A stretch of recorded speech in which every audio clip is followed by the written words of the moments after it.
Hello friends, आज हम पढ़ेंगे मुद्रा का अर्थ, परिभाषा, वर्गीकरण और कार्य। Money, meaning, definition, classification and functions. तो शुरू करते हैं वीडियो मुद्रा की परिभाषा और अर्थ के साथ। मुद्रा का प्रवेश विनिमय के माध्यम के रूप में हुआ। अतः कोई भी वस्तु जो विनिमय के माध्यम का कार्य करती है, जो वस्तुओं के बेचने खरीदने का काम करती है, विनिमय का काम करती है और मूल्य का मापक है तथा मूल्य का संचय और मुद्रा स्थगित भुगतानों के मान के रूप में कार्य करती है, तो वह मुद्रा कहलाती है। कोई भी वस्तु है, इसकी परिभाषा क्राउथर ने दी। उसके अनुसार मुद्रा की परिभाषा ऐसी किसी भी वस्तु के रूप में की जा सकती है जिसे साधारणतः विनिमय का माध्यम स्वीकार किया जाता हो और इसके साथ ही जो मूल्य के मापक और मूल्य के संचय का कार्य भी करती हो। तो जो परिभाषा है उसमें मुख्य बातें यही हैं कि वस्तु का विनिमय का माध्यम, मूल्य का मापक और मूल्य का संचय तथा जो स्थगित भुगतान है, आगे के लिए भुगतान करते हैं, उनका मान। मुद्रा की वैधानिक और कार्यात्मक परिभाषा कौन सी है? वैधानिक तौर पर मुद्रा कोई भी ऐसी वस्तु हो सकती है जिसे कानून द्वारा विनिमय का माध्यम घोषित किया जाए, जबकि मुद्रा की कार्यात्मक परिभाषा के अनुसार कोई भी वस्तु मुद्रा हो सकती है जो 4 मूल कार्य करती है। कौन कौन से 4 मूल कार्य? नंबर 1, विनिमय के माध्यम का कार्य। दूसरा, मूल्य के मापदंड का कार्य। तीसरा, भावी भुगतानों के मान का कार्य। चौथा, मूल्य के संचय का कार्य। तो इस प्रकार से जो 4 कोई वस्तु जो चारों कार्य करती है वो मुद्रा कहलाती है। अब आता है मुद्रा की संकुचित और विस्तृत परिभाषा। मुद्रा की कार्यात्मक परिभाषा को संकुचित परिभाषा माना जाता है। इसके अनुसार मुद्रा में केवल नोट, सिक्के, मांग जमाएं आदि ही शामिल किए जाते हैं, जबकि मुद्रा की विस्तृत परिभाषा में मुद्रा के अन्य घटकों में बैंकों तथा डाकघरों में समय जमा को भी शामिल किया जाता है। मुद्रा का वर्गीकरण। मुद्रा का वर्गीकरण 3 भागों में किया जाता है। नंबर 1, पूर्णकाय मुद्रा। इसका संबंध उस मुद्रा से है जो सिक्कों के रूप में होती है। यदि सिक्के पर अंकित मूल्य और उसमें लगी धातु का मूल्य बराबर है तो वह पूर्णकाय मुद्रा कहलाती है। दूसरा आता है प्रतिनिधि पूर्णकाय मुद्रा। इसका संबंध कागजी नोटों से है। ये नोट पूर्णकाय मुद्रा का प्रतिनिधित्व करते हैं। यह एक प्रकार की चिट है जिसे सरकार जारी करती है। इसका अपना कोई बाजार मूल्य नहीं होता। तीसरे आते हैं साख मूल्य। उस मुद्रा को साख मुद्रा का कहते हैं जिसका मौद्रिक मूल्य अधिक और वस्तु का मूल्य कम होता है। साख मुद्रा में प्रतीक सिक्के, प्रतिनिधि प्रतीक मुद्रा, केंद्रीय बैंक द्वारा जारी नोट और बैंक की मांग जमाएं शामिल हैं। अब हम पढ़ते हैं मुद्रा के कार्य। प्रोफेसर किल्ले ने मुद्रा के कार्यों को 3 भागों में बांटा। कौन कौन से 3 कार्य? ए, प्राथमिक या मुख्य कार्य। बी, गौण या सहायक कार्य। सी, आकस्मिक कार्य। तो ए पार्ट में प्राथमिक या मुख्य कार्य, ये वे कार्य हैं जो प्रत्येक देश और काल में मुद्रा द्वारा किए जाते हैं। इनमें निम्न कार्य आते हैं। नंबर 1, विनिमय का माध्यम।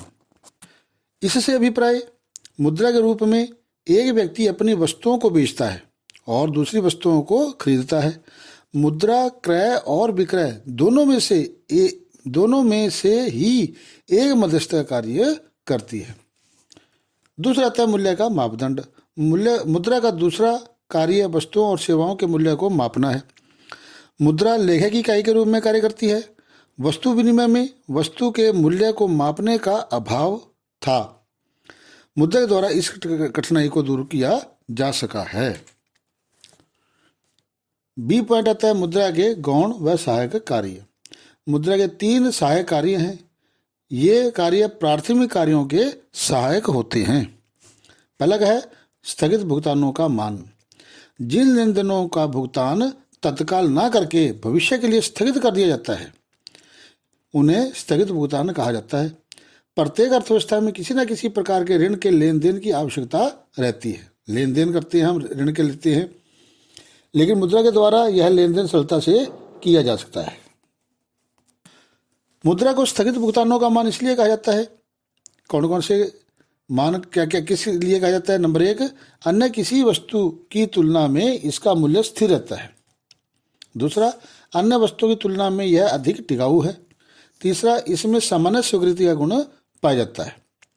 मुद्रा को स्थगित भुगतानों के मान के रूप में कार्य करके पूंजी निर्माण में सहायक होती है, जिससे मुद्रा बाजार और पूंजी बाजार का विकास संभव हो जाता है। दूसरा आता है मूल्य का संचय। मुद्रा मूल्य के संचय के रूप में भी कार्य करती है।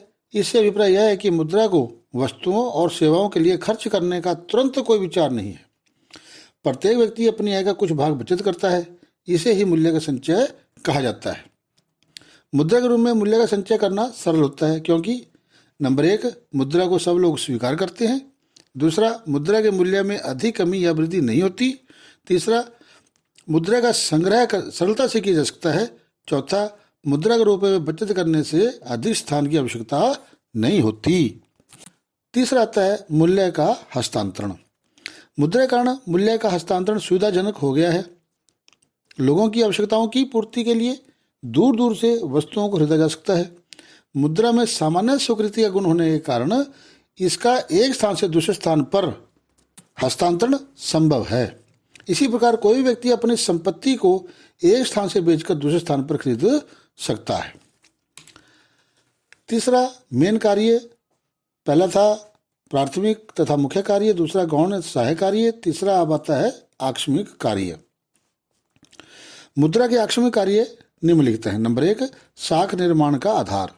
आजकल सभी देशों में चेक, ड्राफ्ट, विनिमय पत्र आदि साख पत्रों का प्रयोग किया जाता है। इन साख पत्रों का आधार मुद्रा ही है। लोग अपनी आय का कुछ भाग बचत करते हैं।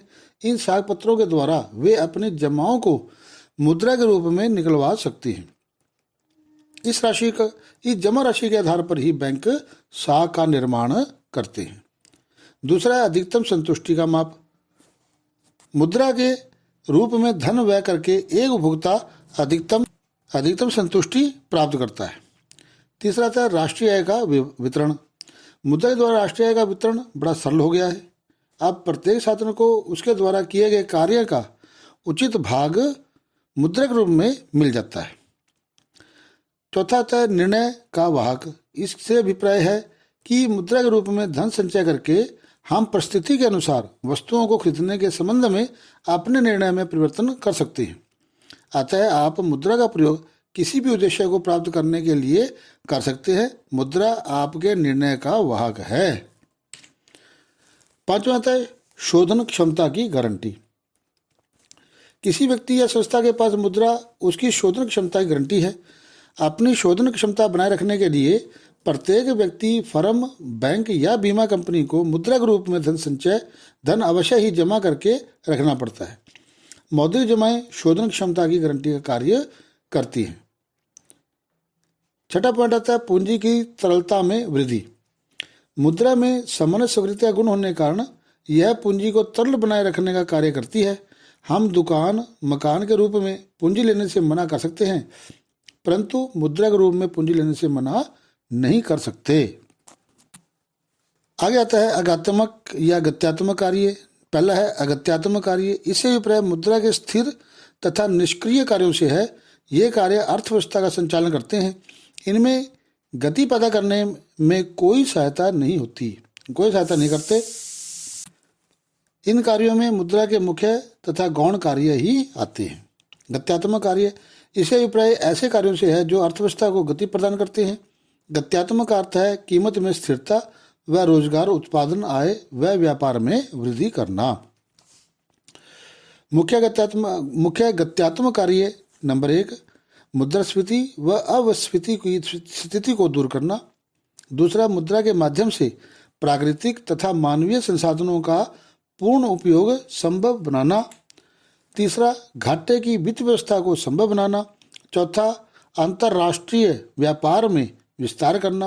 पांचवा, मुद्रा नीति के प्रयोग से सरकार द्वारा आर्थिक विकास, कीमत स्थिरता आदि उद्देश्य को प्राप्त करना है। धन्यवाद दोस्तों। अगर आपको मेरा ये वीडियो पसंद आया है तो आप इसको सब्सक्राइब करें, शेयर करें, लाइक करें और साथ दिए हुए बेल आइकन बटन को दबाना ना भूलें। धन्यवाद।